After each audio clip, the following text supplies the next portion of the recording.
Hello, hello. Happy late morning to you, or good afternoon, depending on where you are. Um, how is everyone doing?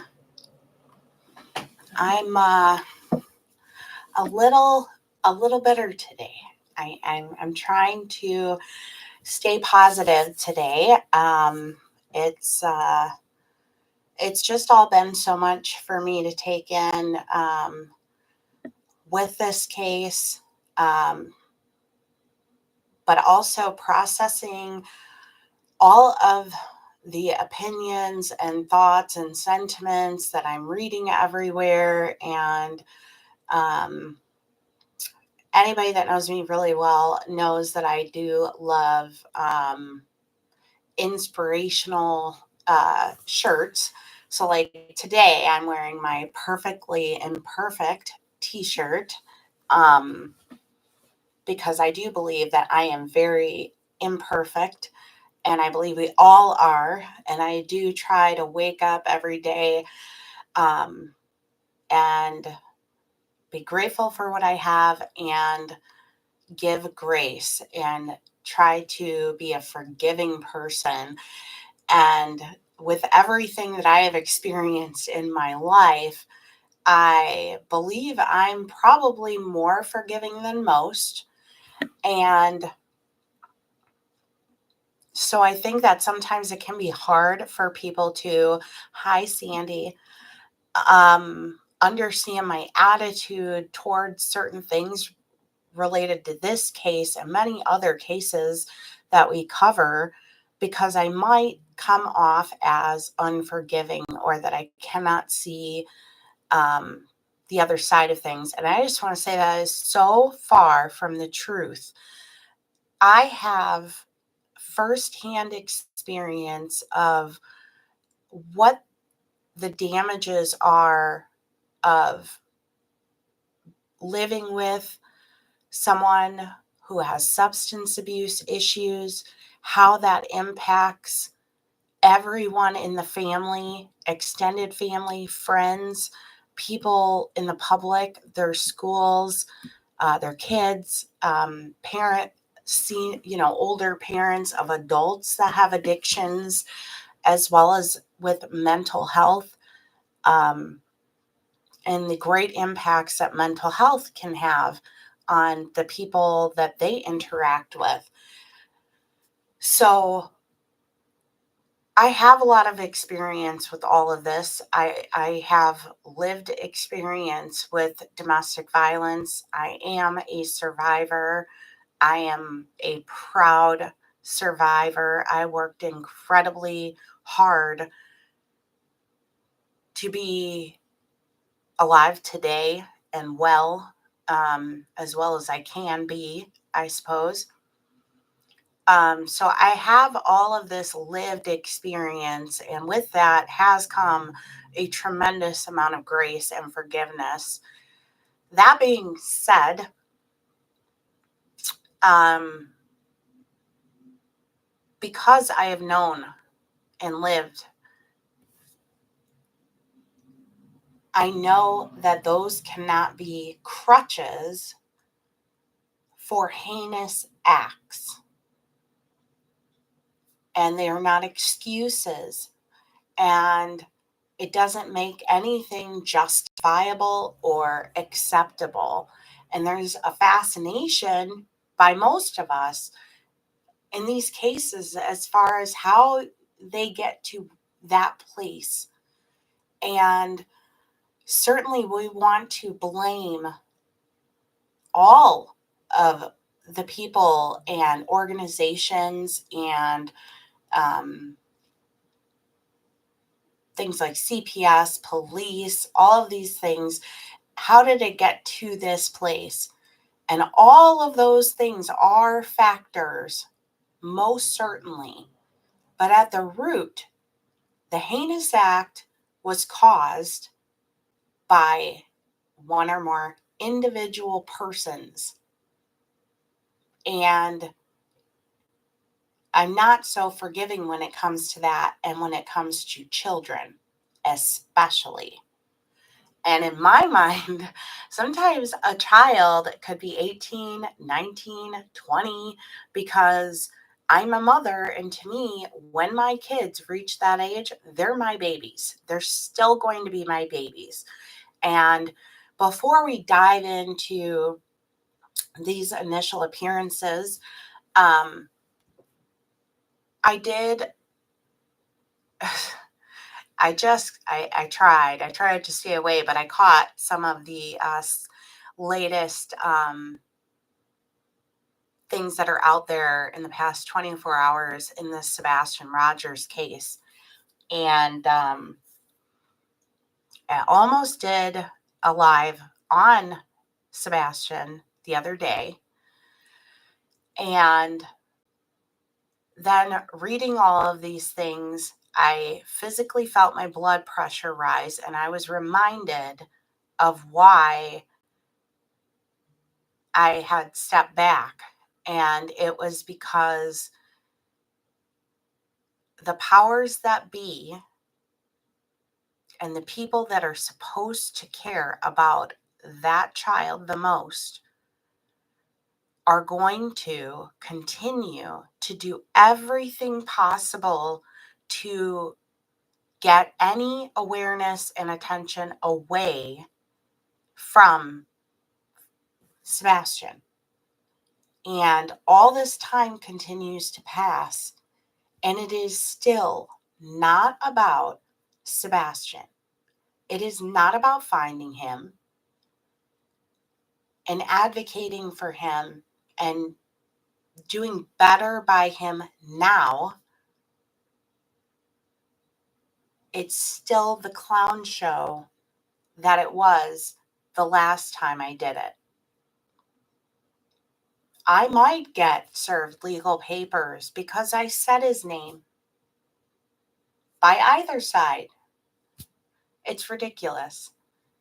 And it's heartbreaking because when all is said and done, you have a 15-year-old boy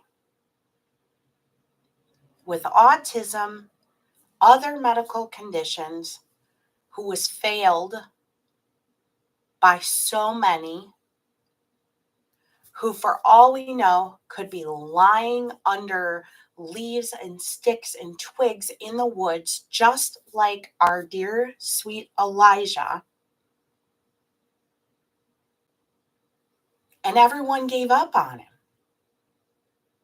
They haven't gave up on their fascination with the parents. They haven't given up on that fascination. They haven't given up on their fascination of trying to dox or trying to dig through and pull out all the nitty gritty dirt on all of these different people, from creators to the family members and all of those things. But when all is said and done, nothing has changed since March. I mean, the family and the police and the FBI and TBI are still not doing the most that they can to bring Sebastian home. All of you should want to know why, from all of them, why you have, just like when I said, you have so much time to make all of the phone calls and be on all of these streams and panels. Why don't you dedicate that time to finding Sebastian? Why did the police stop so quickly in their search to find him? Why do certain creators have a fascination with muddying the waters and alienating anybody who's ever tried to be involved in search efforts? Everybody's common goal seems to be everything except finding that young man. That's the difference between these cases that I have drawn a parallel of for months, is everybody's common goal with the exception of the people who are locked in jail, the common theme and goal since day one was to bring Elijah home. And that is why everybody poured their heart and soul and emotion into his case on a deep personal level, to where when he was recovered, it was devastating to so many people who have never met him. Just so heartbreaking. If Sebastian was found tomorrow, I believe it would be all about the parents. It still, I believe, would not be about what happened to this young man and pain and sadness, because it's still not about the goal. The goal should be the same for everyone, and it's not. And it's sad. It's gross. And I just have to say that, even if my saying his name or anything I just said, which is, of course, my opinion, might upset people or get me thrown in the mix of all their garbage. But the reality is, Sebastian Rogers is still missing.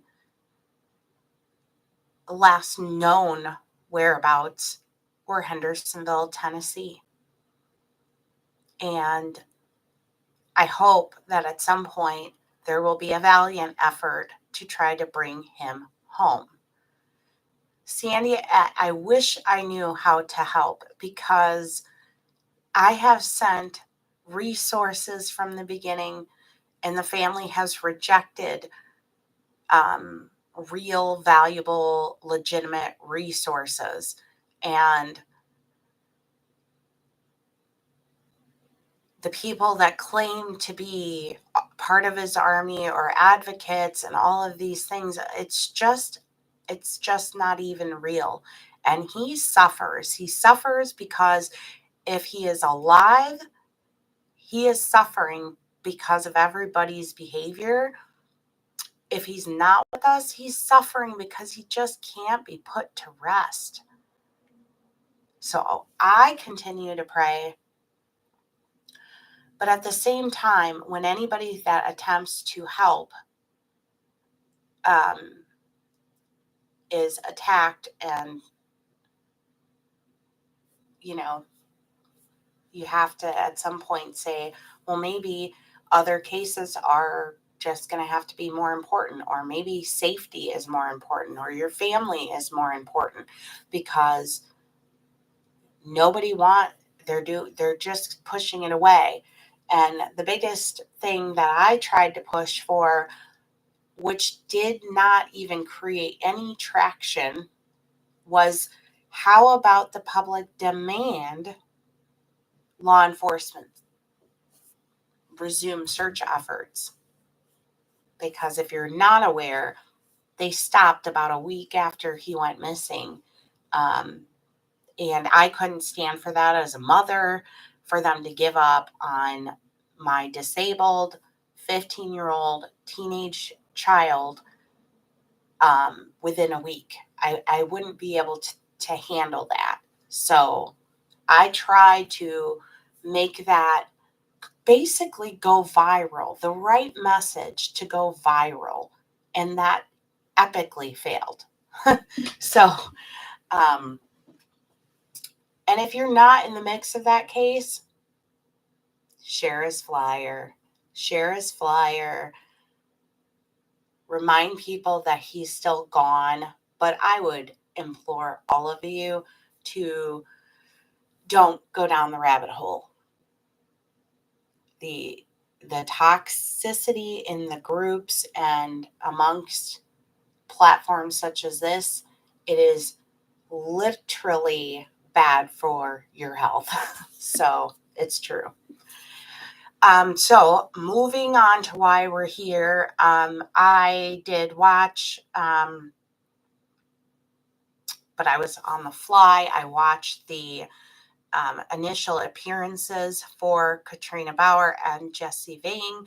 I know that some did not. I'm sure, Sandy, you did, but I mean, there are people who waited or have not had an opportunity to do so. So those were actually relatively quick. So we're just going to watch that really quick so everybody can be kind of looped in on what happened.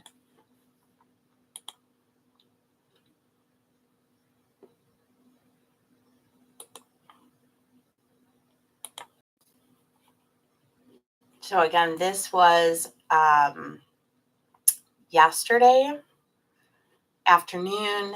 This was their initial appearance. Their bonds were done last week.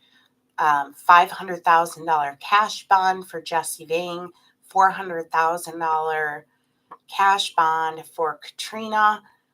The prosecution or the state has dismissed the charges in the original complaint. So they did basically can the first cases against both of them and are now just proceeding on these new cases and these upgraded charges. Just so everybody's kind of looped in on that.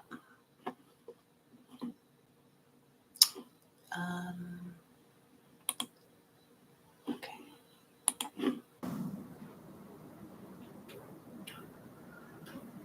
All right, good afternoon to those of you appearing on Zoom video conferencing. If you would remain muted, that would be appreciated.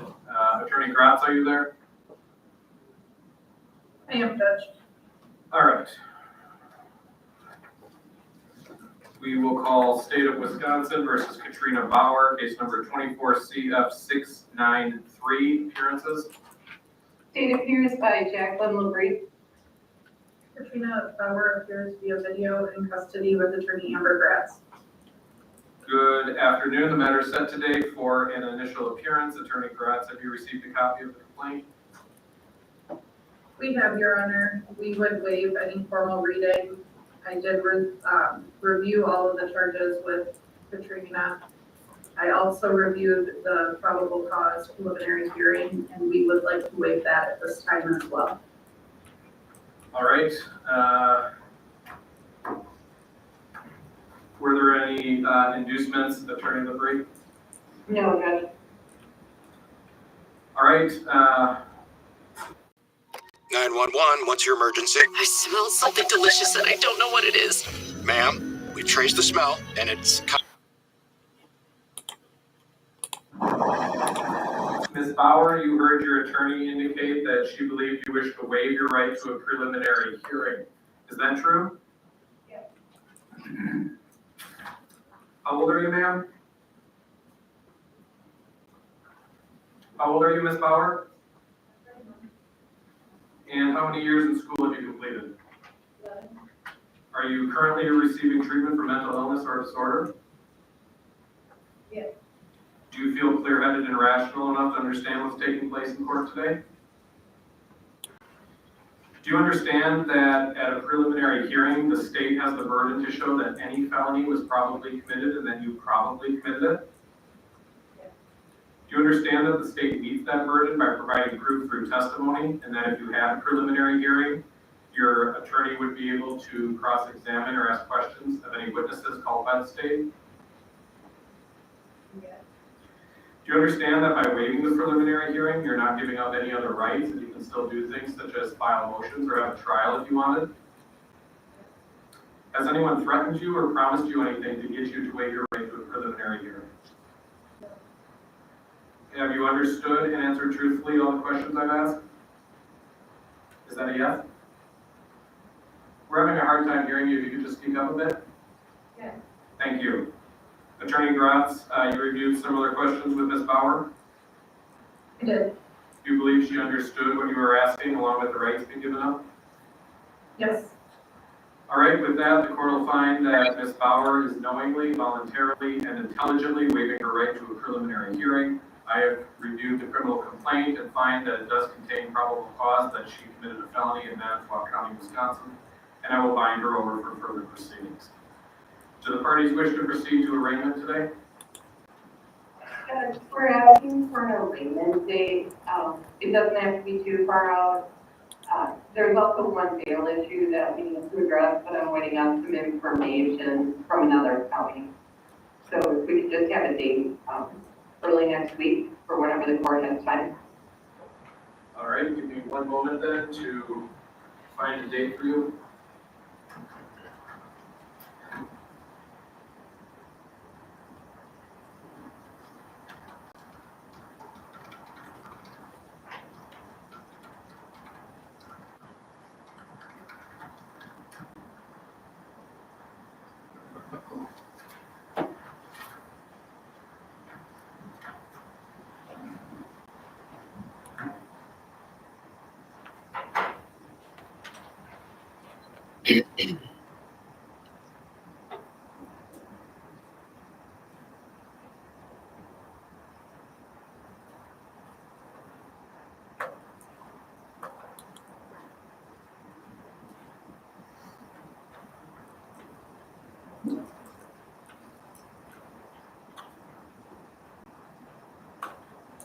How about October 30th at 9:45?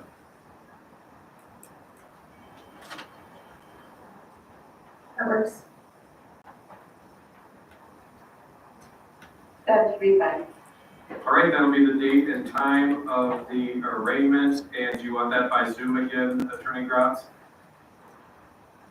Yes, please. All right, that hearing will be by Zoom. Anything else needed, Attorney LaBrie? No, Judge. I would just note for the record that I believe at least one victim, possibly two, are on the Zoom, but nothing else for the record. All right, Attorney Gratz, anything further? No, thank you. All right, with that then, we are adjourned. Ms. Baur, you may leave the room. Thank you. Okay, so really quick, let's talk about hers. Yes, I agree with you, Sandy. Like no emotion, with the exception of her crossed arm stance that she makes in initially, which is a common theme. I'm not saying it maybe isn't chilly in that room, but there's also the body language of this is very inconvenient. And I believe the bond issue that they're talking about is that she's probably waiting to hear from like CHIPS to let them know if they're going to be making changes to where she no longer can see her daughter, because that had been granted just before Elijah's remains were found. And so when the bond hearing happened last week, that was a question. Would the order of not being allowed around children under the age of 18 apply still to her daughter? Would she be an exception? And they're looking for the clarification on that. And as I've said, I pray to God they don't allow that.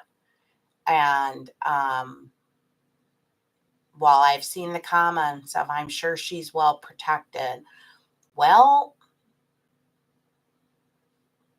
everyone thought these children were well protected before by the system and then by their own parents, and that was not the case. So excuse me for questioning whether or not they will be, that whether or not her daughter will be protected from her mother. I believe she does need to be protected from her mother. I do believe that her daughter does not understand where her mother is, why her mom is there.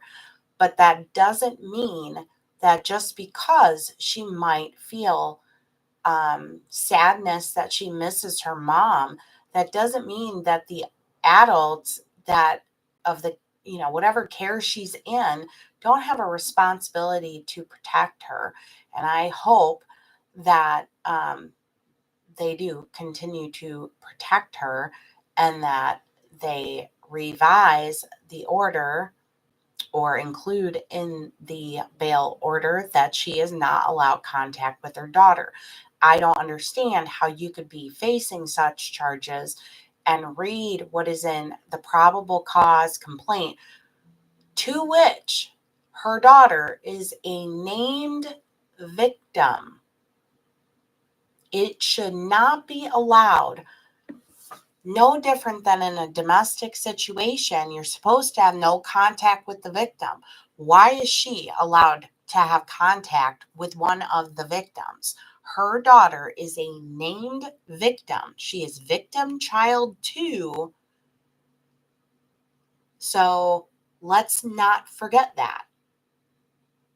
She acknowledges in this that she is under the treatment or being cared for, with regards to her mental health. Based on her attitude and body language, I don't know if they're progressing with the narcissism, because that is what is like coming off of her. It's the woe is me. And that she's just it's like she feels she's being so wronged by all of this. It's such an inconvenience.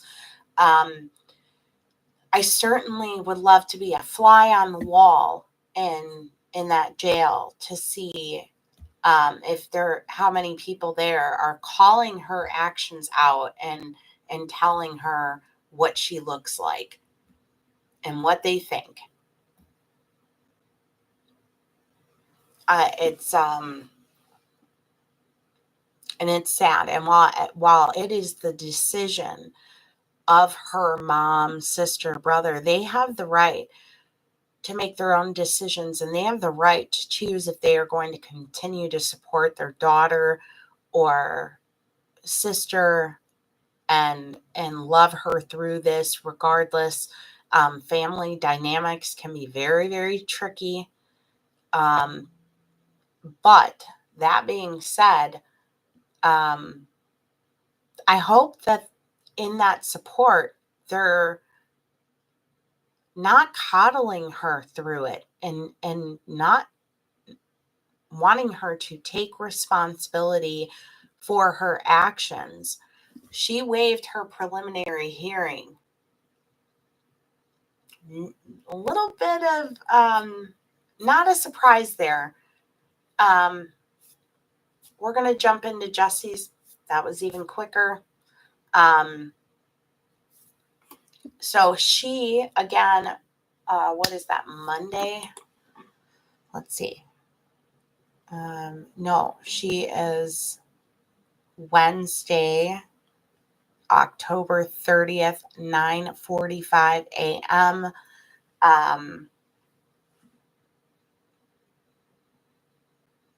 Is her arraignment.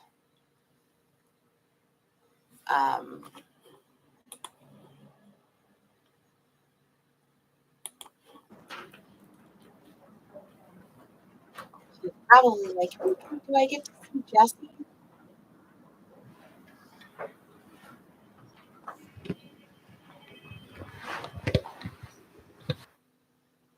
Oh, please turn off the camera before I stand up.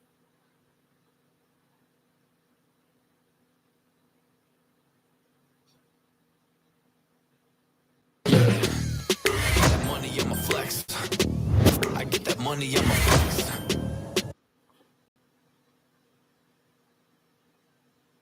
And thank you to WLUK TV for this stream.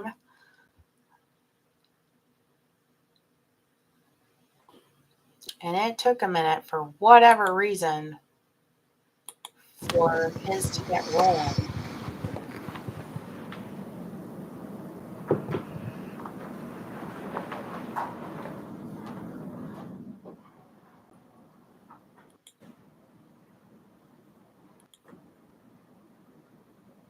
It was weird.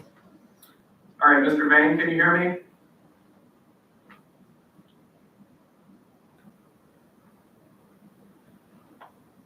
Yes, Your Honor. We'll call State of Wisconsin versus Vang, case number 24CF692, appearances starting on Zoom. State appears by Jacqueline LaBrie.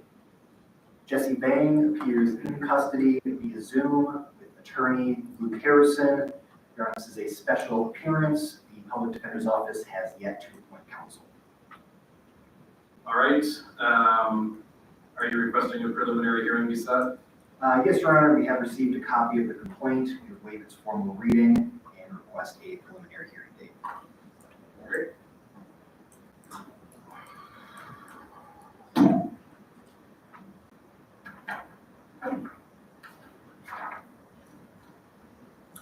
We can do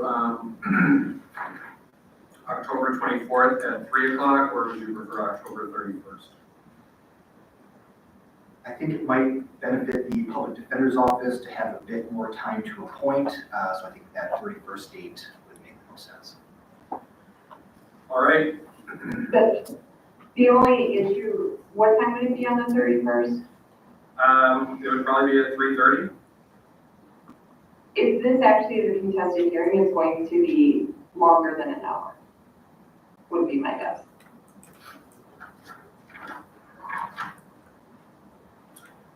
All right. I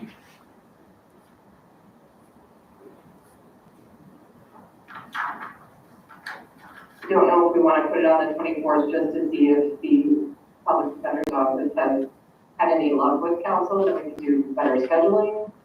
Sure, and that day is mostly open beginning at 3 o'clock. Will that work, Attorney Harrison? Yes, that should work for the Public Defender's Office. Thank you.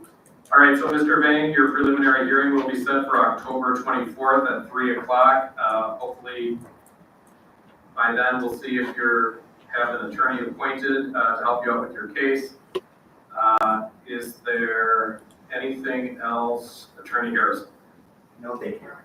Attorney LaBrie? No, thank you. All right, with that, we are adjourned. Thank you.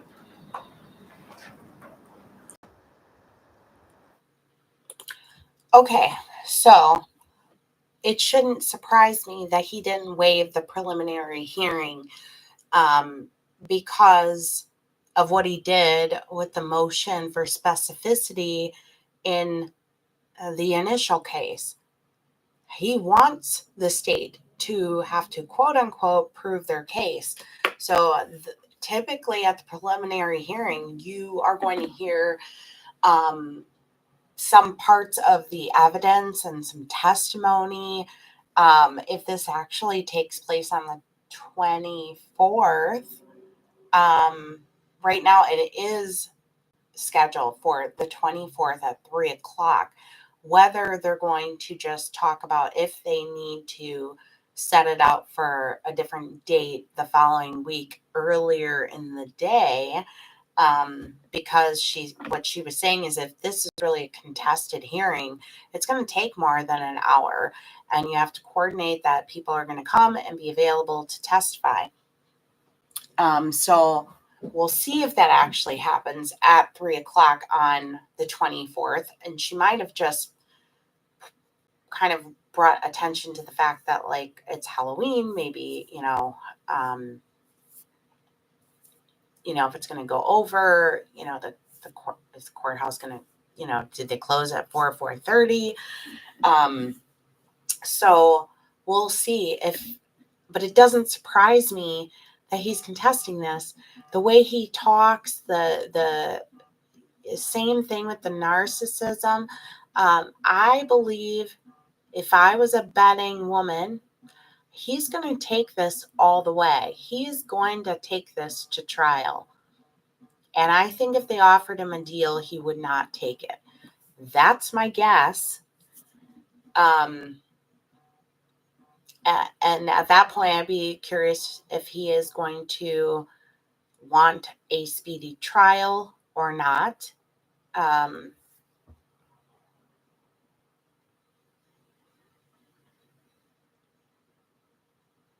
I believe he feels he's entitled to these rights, which he is, and he is going to take advantage of each and every one of them.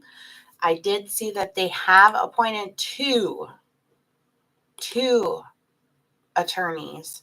So maybe there's going to be co-counsel. Maybe that's because they're so short-staffed or spread thin. So they appointed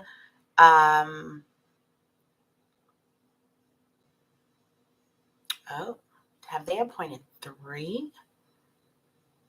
Oh no, maybe they just, okay. So they appointed Jeffrey Jensen and Joel Mogren through the public defender's office. And then there was an additional order for another Jeffrey Jensen. And when I look, it looks like there might be a junior and a senior with the same name. So right now there are 3 attorneys listed. Whether or not there really is a junior, a senior, I guess we'll find out. So I have attorney Joel Mogren, Jeffrey Jensen Jr., and Jeffrey Jensen, no junior, listed. So he, at this point, he's got counsel.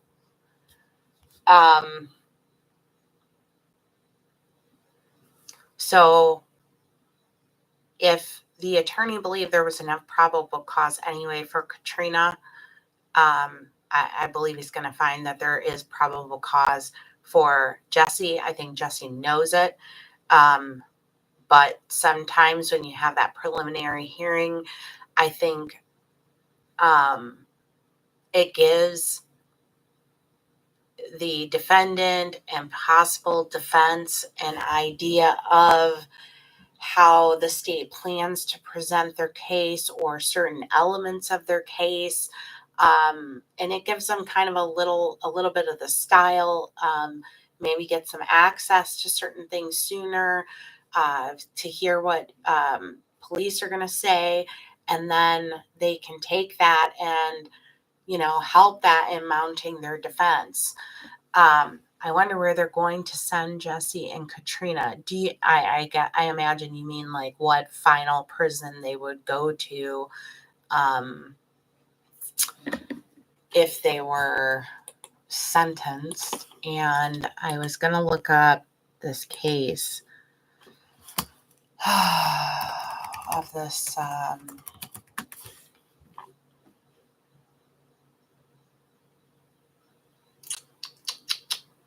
and to see where this girl was housed, to remember the name of the facility that I thought they would send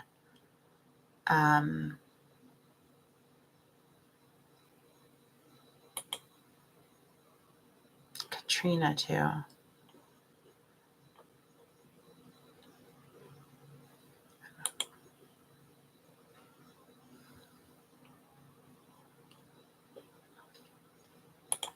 Okay, maybe I need to narrow it down by the county.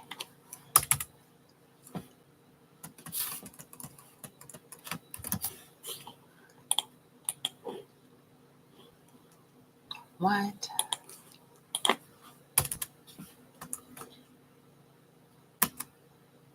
What?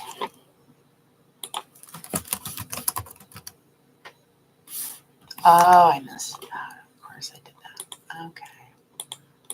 So there is a case out of Oneida County, and Sandy, you might be familiar with it.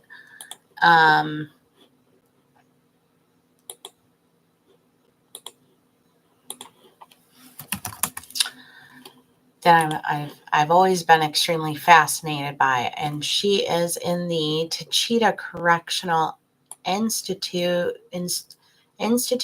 in Fond du Lac. So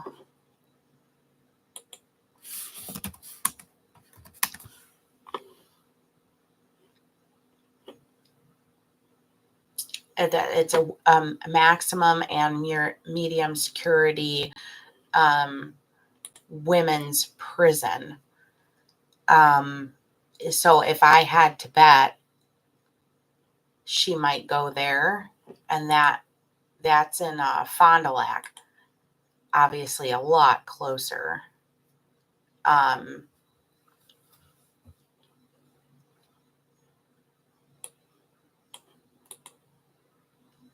but I believe they'll keep her in Wisconsin.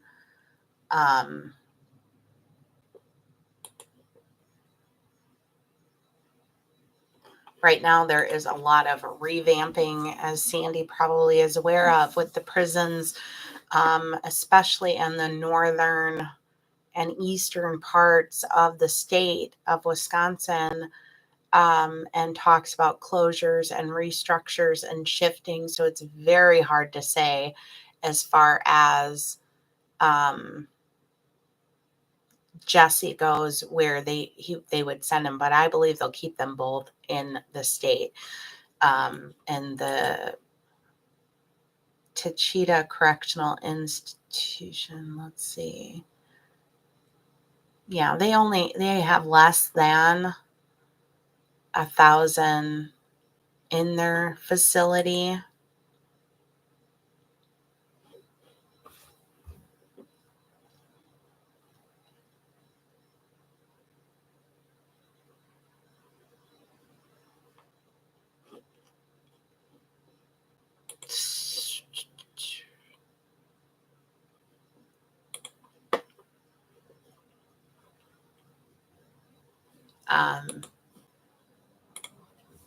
Yeah, because I have been trying to figure out a way to communicate with someone who is an inmate there in a safe manner, because I don't want to give my address, obviously.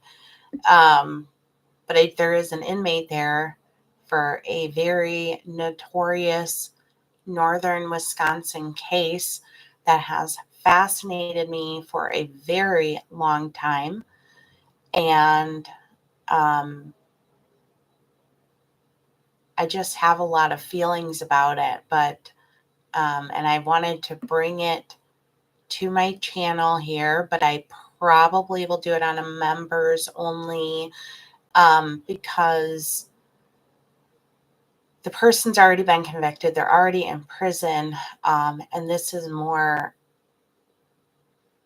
I'm trying to wrap my mind around how I felt about it and if what was done was justified or not. And looking at, how the media can affect public sentiment on something. So, yeah. But I would bet that's where she would go. And that would keep her within reasonable distance of her family to visit her as well. And I believe they would. I just would love to be a fly on the wall. I'm curious if we will get to hear at some point jail calls. Obviously, they record all of those calls. And no, I don't think she's, saying a whole lot of incriminating things over the phone, but I would certainly like to, maybe hear her reaction to various things that might be said to her, from her sister, from her mom, from her brother. And when we did that interview from a former inmate there, she talked about, overhearing the yelling, and Katrina not liking what the person was saying on the other side of the phone. And I think what happened was, as time went on, I think that, maybe her siblings, really started to buy into, she might really not know what's going on here.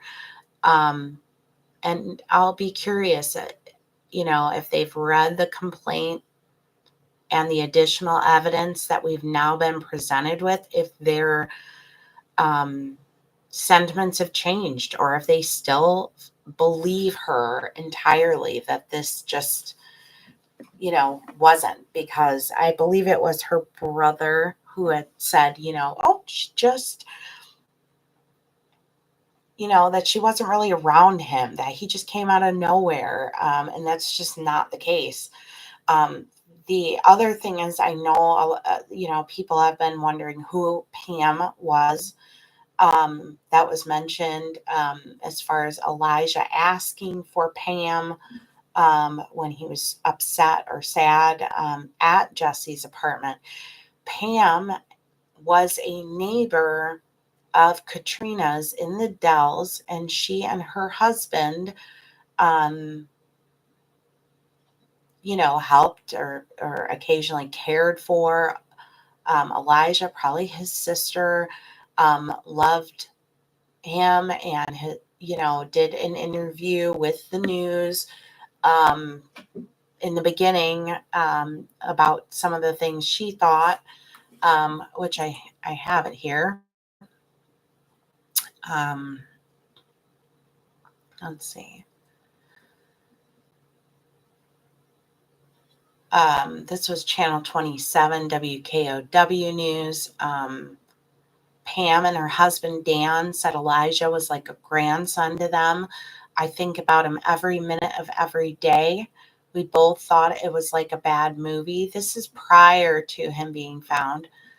Pam explained they met Elijah and Katrina shortly after they moved into the building roughly a year and a half ago. We just became really close to him and attached to him, she said. The couple said Elijah would always come over to play, and they even spent some holidays together. We have his toys and stuff in our house, and every time I look at something that reminds me, I hope and pray that someone will turn him in, Pam said. Pam and Dan are pleading for Elijah's safe return. As the case progressed, both Elijah's mother and boyfriend were charged with child neglect. They mention, about him being sent to Jesse's to correct some of his bad behaviors.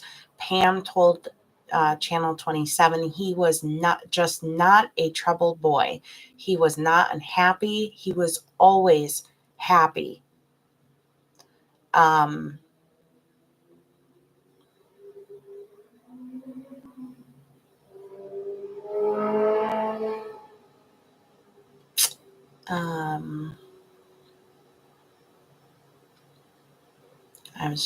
Was a different name person in the Dells talking about something that I was reading.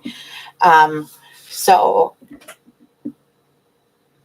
it just makes me sad, because I just think, like, you couldn't handle your child. Maybe your mom, she says she's not good with kids, but like this couple, like, they fell in love with him, and they probably would have taken him if you just want to live a selfish life. There are so many people out there who would give your child love instead of subjecting them to everything you put them through. Make a better choice. Give your child a chance. It's just so heartbreaking. It just didn't have to be like this. And he's just sick. He is just sick. And,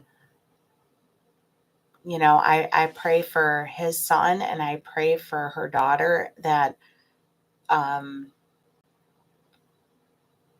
they have better lives than the one that was dealt to Elijah. I really do. So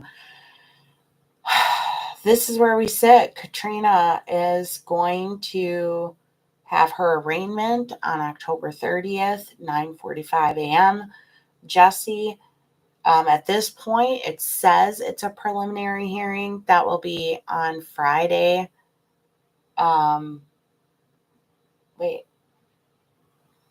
Tuesday, Wednesday. Is that Thursday? Hold on. Sorry. Yeah, Thursday, the 24th at 3 p.m. Preliminary hearing for Jesse. That's what they say. They could get on there and just pick a new date knowing he's got counsel, or they might say, hey, you have counsel. We're going to just go ahead with this preliminary hearing right now. That remains to be seen. We'll find out. So yeah, please, for anybody watching on the replay, let me know what your guys' thoughts are on this. And again, if you're going to come to this channel, you're going to chat in this channel, I ask you to be respectful. And I ask you to be thoughtful when you're commenting. And for those receiving the answers or receiving information and comments, be mindful that if they don't have a personal direct connection to the case, it's still opinion and speculation, regardless of how intelligently it may be worded. That's all I'm going to say. That's all I'm going to say. Leave it there. So, I just ask that people in the chat be respectful. And sometimes that comes down to just how you interact with other people. And so I will see you again Thursday. And I think Wednesday next week. So a lot going on here. I would say I'm most interested in the preliminary hearing because I would like to see testimony. So, but again, that's where we sit today. Disgusting, horrifying, upsetting, but the wheels are moving, and that's what we need them to do. And I just continue to be grateful that the wheels of justice are moving a lot faster than they do in many other cases. It takes sometimes a lot longer to even get to the preliminary hearing or to get them charged, and they're just walking around still among us in some of these other cases. And thankfully, at least they're safely behind bars, and hopefully they will keep her away from her daughter. That's my opinion. So thank you for tuning in now. Thank you for tuning in. If you come back on the replay, please feel free to share your thoughts and your insights. I always like to hear them. And, if you hear something that I, maybe haven't heard yet, please feel free to share it. And if you have anything you need to email me that you want me to take a look at or know about, the email is stopthemadnessinfo@gmail.com. And so until Thursday, I hope you all take care of yourself and you have a better rest of your day. Thank you.